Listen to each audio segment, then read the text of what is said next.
Welcome all to the Pro Football Radio Podcast. This is your co-host, Puma. What's the pride and joy of Fairbanks, New Hampshire?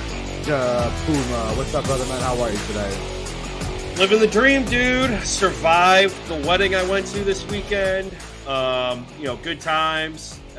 Betting wise, it took a bit of a bath in college football, but I feel like a lot of people did, so I don't really feel that bad. NFL was okay.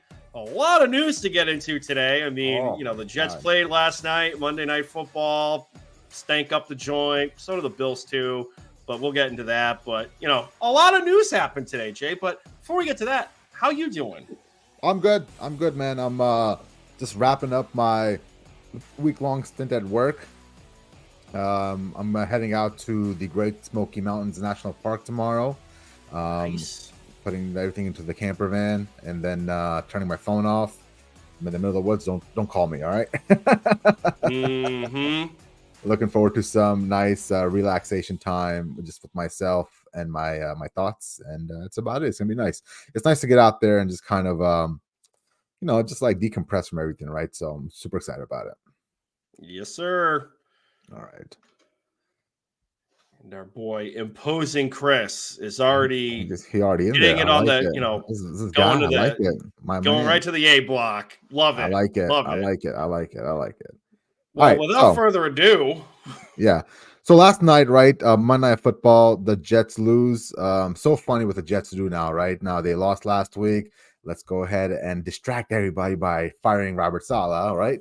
This week they lose. Let's distract everybody by the fact that we're a shit team, and let's go ahead and trade for Davante Adams, right? And Davante Adams was traded to the New York Jets. And listen, I have a very simple take on this. It's not going to help.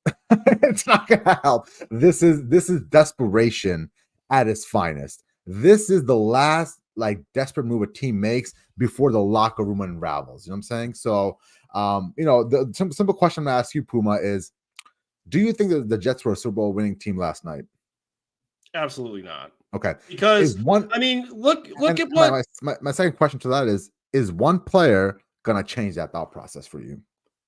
Nope. If anything, you have two malcontents there now. Mm-hmm. So, plus, like I said last week, yeah, it's great that you're adding another playmaker to the equation. The Jets weren't lacking playmakers. If anything, they kind of have an abundance of playmakers at this point with Breece Hall, who looked fantastic last night, probably the best I've ever seen him as a New York Jet. Garrett Wilson was actually running more routes than the back shoulder throw that A-Rod's been doing when Nate can't Hackett was the offensive coordinator. But bringing in Davante Adams is not going to fix that offensive line. It's not going to fix the undisciplinedness of the New York Jets football team as a whole. And I'm not just going to pile on the Jets for the penalties last night. The Bills were god-awful too. It looked like a really bad preseason game with both teams getting 10-plus penalties a pop for 100-plus yards and penalty yards. I mean, how anyone won that game is beyond me, just given the amount of penalties that were thrown there. At one point, I kind of thought maybe the refs were probably trying to help the Jets a little bit get to the finish line. But, I mean, beyond that, I didn't really see any difference. It was the same old Jets. Davante Adams isn't going to come in and magically fix all that stuff. I mean, sure, the offense looked great, but the penalties were brutal. And what was it? Kinlaw was just brain dead at the end of the game with mouthing off to a referee. And, Greg Zuerlein apparently can't kick a field goal now, which, by the way, do they put the mics in the upright? Because when he hit the post, it sounds like a gunshot every time. Yeah. So, yeah.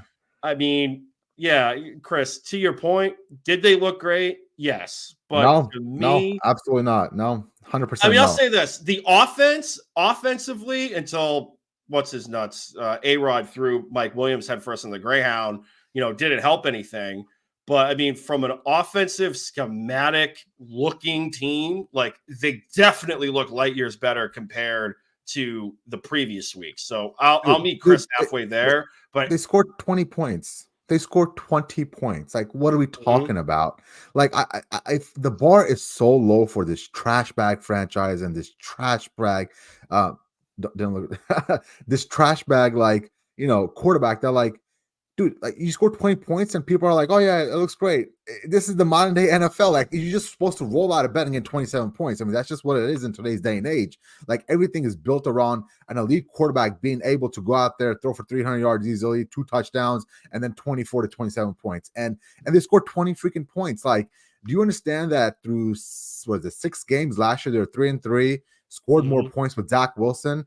This year they're 2-4 and scored less points than a Zach Wilson led team. Like, what are we doing here? I think we need to start really addressing the fact that Aaron Rodgers is done. He is washed. He is done. He's doing that BS that Zach Wilson used to do, where he would lock onto his first receiver. If he's not open, if his boy Aaron Lazard is not open, oh crap, what am I doing next? Right now, we're just kind of like throwing stuff up against the wall and seeing if it works, which is the Hail Mary, right? On that last interception, he had Breece Hall wide open in the.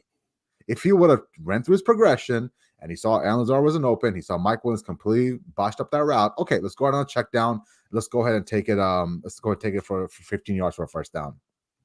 Right. Yeah, true. I'm just saying, like, compared to what Breece Hall and company looked like the last 3 to 4 weeks. Such a low bar. Think about what you're saying. Look at what this team has been.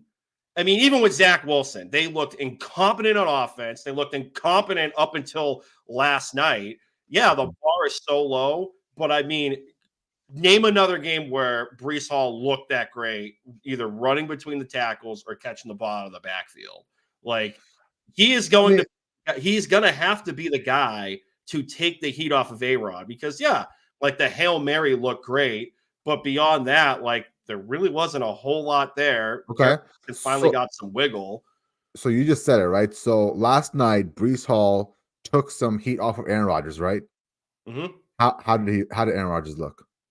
Average at best. At best. Like, listen, man, like it's gonna be a hard time and a hard pill to swallow for people that love Aaron Rodgers and people that hold on to this fallacy that he's a top 5 all-time great quarterback. You guys are going to have a hard time adjusting to the fact that he's not that. He is at best Zach Wilson right now. That's a hard pill to swallow, but that's just what the number says. That's a truism and that's a fact. Right. I'll also say this, though, too, to push back a little bit. I mean, look at what he did when Aaron Jones was in the backfield of Green Bay, too. He was doing a lot of the same. That was 5 years ago. Right. But I'm just saying, look at what he did with the dump offs to Aaron Jones. They open up the passing game some. We saw that last night where Garrett Wilson was actually expanding some of that route tree a little bit. And hell, even Tyler Conklin got involved in a little bit of the action, even though he was dinged up. I mean, yes, it is a low bar. I will meet you there. But I'm also going to meet Chris halfway too, where from an offensive standpoint, granted, now in today's modern NFL, you breathe as soon as you wake up, you should be getting 20 points.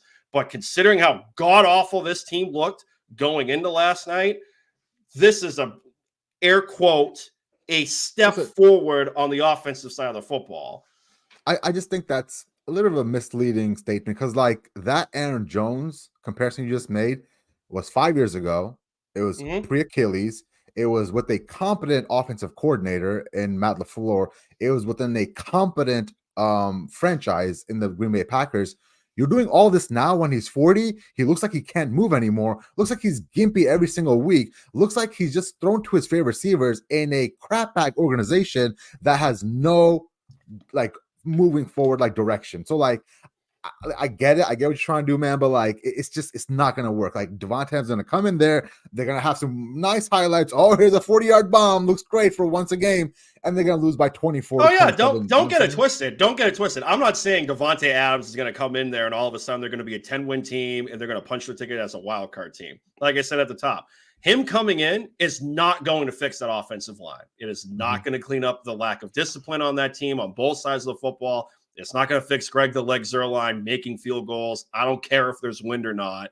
But again, from an offensive, just to the eye test, it looked like a competent, functioning offense compared to what other teams are rolling out there. All right, Jay, you're telling me imagine. Hang on. No. Let me finish the thought. You're going to tell me that this offense didn't look better than what Carolina's been rolling out there, even with the red rifle, what My Dolphins have been rolling out there with 2 bum-ass quarterbacks, with maybe Tua coming back this week off of concussion protocol. Like, yeah, the bar is low, but consider what other offenses are out there in the NFL. That last night, as bad as that loss was a competent-looking offense to the eye test. And I think the thing that you're missing here is, even I get your question. Trust me, I do. I get your question. But what you're missing here is that you're comparing the greatest thrower of the football ever, a top 5 quarterback, somebody that rivals Peyton Manning and Tom Brady and Patrick Mahomes, and now we're just happy he can mirror a offense from Carolina or the Miami Dolphins. Oh, I'm not saying people should be. I'm not saying people should be happy. I'm just saying, from the eye test, especially if you're a Jets fan, this, compared to what the first 5 weeks have been, outside of that Monday night or Thursday night game against the New England Patriots, where they had statue Jacoby Brissett back there, like, that offense to the eye test looked way more competent than even what they had against I put mayonnaise in my coffee Levis. Like, that should have been a loss. They luck boxed their way to a win because of their defense. But every other game was just an abject disaster on the offensive side of the football. Yeah, and listen, they're going to have a really big test this week against the Pittsburgh Steelers, right? The Pittsburgh Steelers are coming off a win against the Las Vegas Raiders and kind of had their best offensive output of the year. They looked fairly decent. Interesting nugget coming out of Pittsburgh today was that Mike Tomlin is giving the first-team reps to Russell Wilson.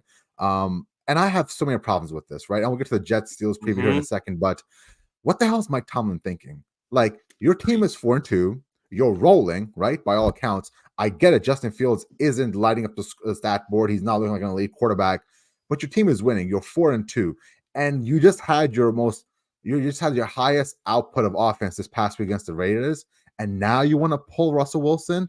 And I'm trying to rationalize why Russell Wilson is being forced into the lineup here. You made a statement to me via text about how he probably has to appease the fragile ego of Russell Wilson, right? And to that, like, I just don't see Mike Tomlin being that kind of guy, right? Like, Mike Tomlin is a no BS, we get things done. All his quotes are legendary. He's like the Denzel Washington of football coaches, right? Like, I just think that I just don't see that guy bending to the will of Russell Wilson when his team is rolling at 4-2 now. If they're 0-6 or they're 1-5, and Justin Fields looks like his crap out there, I get it, right? But at 4-2, it's a tough pill for me to swallow for them to mess up the offensive juju they got going on right now. The only other thing I could think of besides the ego bit, like the other possible option in the clubhouse here, is maybe Tomlin doesn't have faith in Justin Fields against this Jets defense. And he thinks that maybe Russell Wilson, who we were saying 2 years ago that that Russell Wilson ship has sailed, has left the harbor. But I mean, the only other thing I can think of is he probably has more faith in Russell Wilson putting the ball in the air against this Jets defense, which again has talent on that defensive side of the football. Depth is a big question. We saw that last night when some of the corners started going down, but you put Russell Wilson back there. They actually have a run game going. You have, not Ryan Tannehill, but you have Arthur Smith, who crafted the play action with Tannehill and Derrick Henry down in Tennessee. I was on another podcast a couple of months ago and brought this comparison up of, if you have Russell Wilson in there in that offense, the only logical exclamation I could make for that is they're going to live and die off of play action. They're going to just, that's what he did in Seattle. That's what he did to some success towards the end with Denver when they were knocking on the door for a playoff berth. That's the only thing I can think of, is maybe he has more faith in Russ throwing the football against this defense. Now, I'm not holding my breath. I kind of lean towards the Jets winning this game, but I'm not betting it. I'm taking Steelers at home. Like, that defense is just so brutally good. Like, I haven't seen a defense that good in, I would say, 10 to 15 years. Like, I mean, they're just so good everywhere you look across the field. You've got obviously TJ Watt, defensive player of the year, obviously now, in my opinion, a front runner with Aiden Hutchinson going down. You've got, Minka Fitzpatrick back there. You've got Joey Porter. You got what Porter's kid now, right? Porter Jr. He's coming in alive into a fairly decent cornerback. I want to see how he matches up with with Davante Adams. I wonder how much run Davante Adams will get. Obviously, I get it. He was sitting out with a hamstring, right? Oh But yeah. But even though his hamstring is fine, we all agree to that. He's been sitting on the shelf for 3 weeks now. I mean, it takes reps for you to get back into game speed. So I don't expect him to come out like the firing on all cylinders, like it's the Green Bay days all over again between Aaron Rodgers and Davante Adams. Listen, I'm gonna call it a low scoring game. I'm gonna take the Pittsburgh Steelers here, probably let's call it a 17-14 kind of game, right? Like a real knuckle dragger, AFC North kind of bloodbath kind of game, right? And I feel like the Steelers are going to force the Jets to play into that game. And get in that situation, give me the Steelers all day. If you're playing in a phone booth, give me the Steelers all day. Yeah, I can buy that. That total kind of line up with what the books are thinking, because right now the spread, depending on what you're looking at, it's Jets -1.5 as a road favorite, and the over under is at 38.5. So That's what I said. So yeah, 20-17, 37 points, right? So yeah, I'll take the under on that. It's going to be a low scoring game. It's going to be a bloodbath. I think Najee Harris might be able to build off that game, because I mean, look at what the Bills did last night with their backup running back, because Cook was out. It was nice. So that kid was nice. he had some wiggle. I think he went to Kentucky, I'm pretty sure. I believe so. And he looked fantastic. And his story is wonderful. Foster kid, you know what I'm saying? Homeless for a while. Just he and his sister and brother were like just off the streets, basically. It's just a great story. Good for that kid, man. Mm-hmm. So I think Najee could probably look at that blueprint. Arthur Smith could look at that blueprint too and be like, all right, let's just feed Najee, maybe throw some balls to him in the backfield, which I understand he's not the best pass catching running back that they have, but throw a different wrinkle at it, take a little bit of heat off of Russell Wilson back there. Sounds good. All right, so you got the. I can buy that too, Chris. I can buy that stat line you put out there too. Cool. All right, so let's move on to our next game. We got the Detroit Lions coming off of a win against the Dallas Cowboys, where they went into Jerry World and just basically bludgeoned the Cowboys to death. Taking on the Minnesota Vikings, coming off a bye. They're 5-0. The only issue here is Aiden Hutchinson destroyed his fibula. He had surgery in a Dallas hospital Sunday night. It looks like he's going to be back with the team at some point this week, but ultimately he's gone for the rest of the year, right? So with that being said, who got to win this game?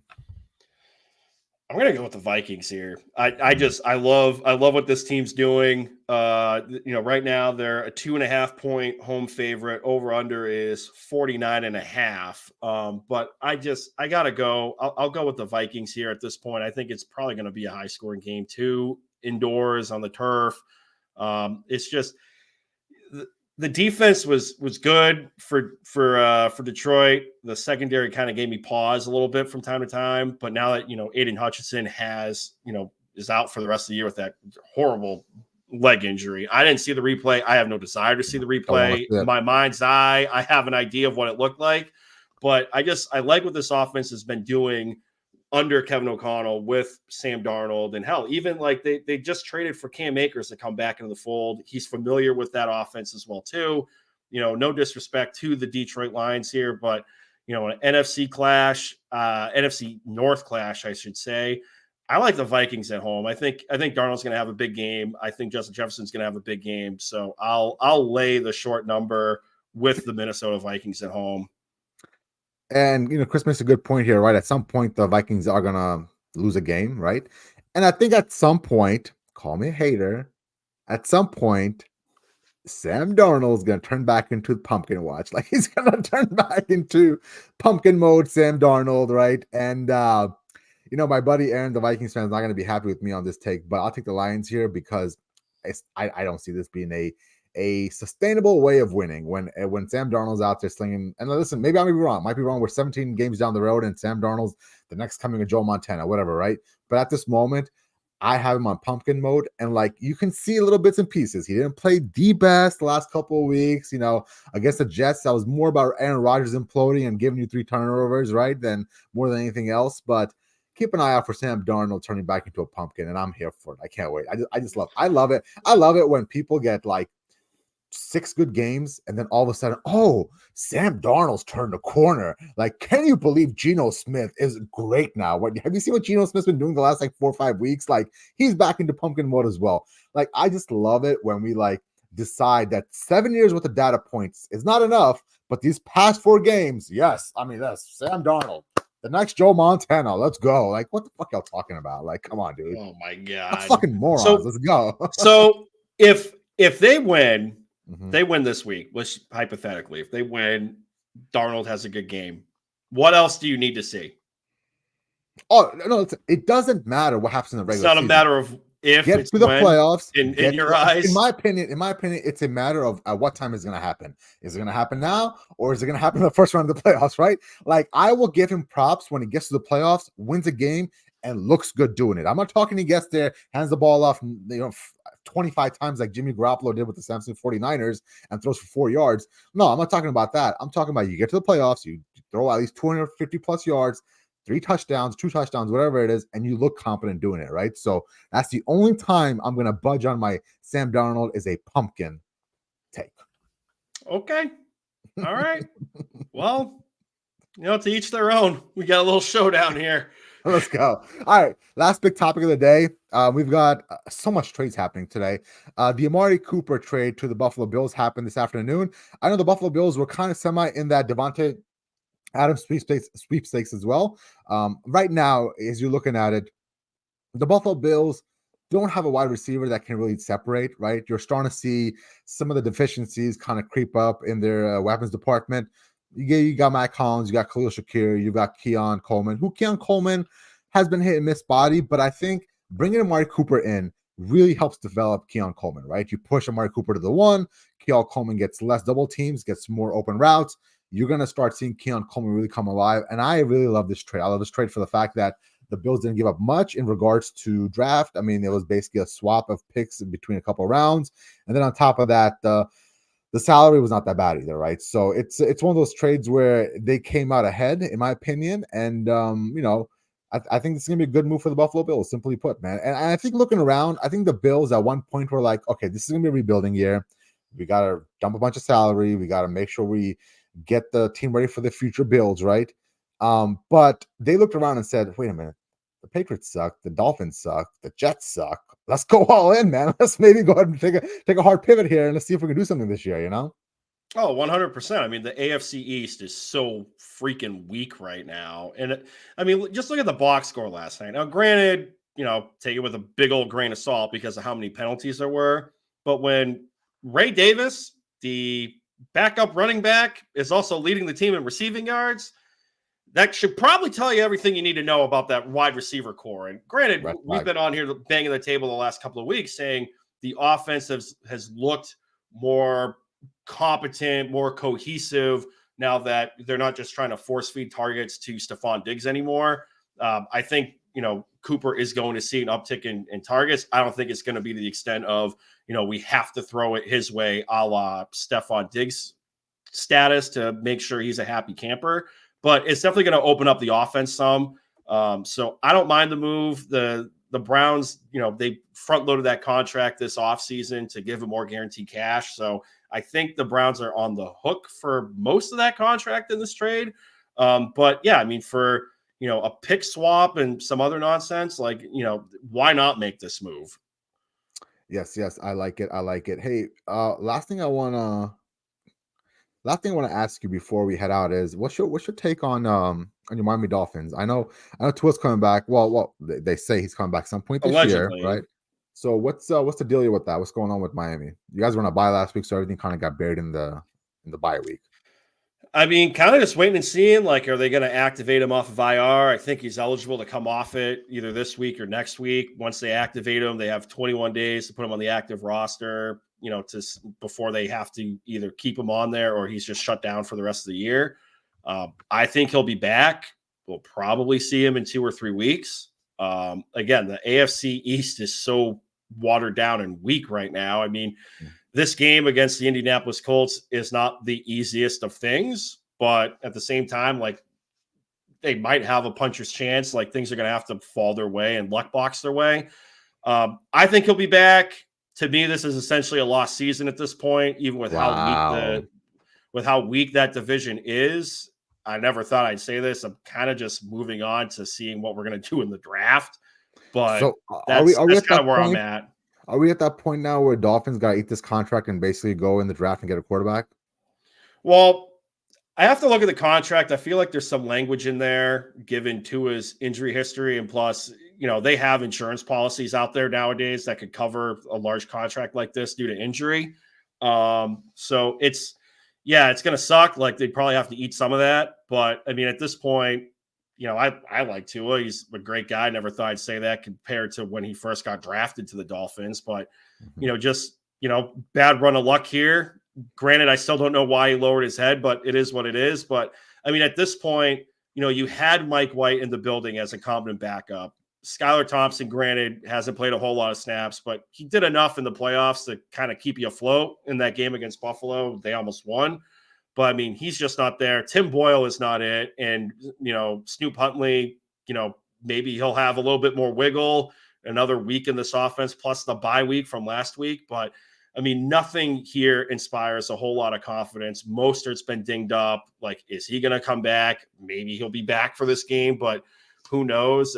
At this point, there's just so many injuries to try to triage here. It's kind of hard not to start looking towards the draft and see, all right, well, what quarterbacks are there that, we could take? Doesn't have to be a first rounder, maybe a second or a third rounder, maybe develop him type of deal, at least a competent body that would fit the offensive scheme. Listen, you do whatever it takes to get Quinn Ewers. You push all the tables into the middle of all the chips in the middle of the table and get Quinn Ewers, bro. Mm-hmm. I would hate that. Mm-hmm. Cool, the only thing I'm not buying, and this is no disrespect to your brother Freddie, I really am not like Cam Ward's great. He's great. Like, the talent's there. But I mean, we saw it against Cal. We saw it against Virginia Tech. Like, he's got the turnover problem too. And, that's in college. So, I mean, what's going to happen when he gets to the pros and those, tight windows where, hey, this guy's actually open when he only has a step and a half on somebody? Like, you're not going to get those wide ass open throws there. So I just worry a little bit about like the turnover stuff. But I mean, it is what it is. Like, if he's there at the top of the board and Miami's picking there, they're probably going to take it. I wouldn't be surprised, but I would have a little bit of pause because, yeah, he's got that gunslinger mentality of Brett Favre, but Brett Favre also threw a lot of picks. And yeah, I don't need those back-breaking interceptions anymore. The last series that Tua was in, or last game, he left the game with 3 interceptions. I don't need any of that in my life anymore. So I'm kind of all set on that front. Cool. All right, man. Anything else we want to get to before we head out of here? Nah, man, that's it. So, guys, I don't have Puma bets. I don't have Puma bets in for this week's episode. I'll put some plays out on Dump Club later on tonight or tomorrow. But this episode and previous episodes can be found on YouTube, Apple Podcasts, Google Podcasts, whatever the hell it's called now. You can watch us live on Twitch. Be sure to hit the like and subscribe button, hit that bell notification, leave a 5-star review. I'm on Twitter at J Shima. All right, we'll see you guys next time. Peace out. Via con Dios.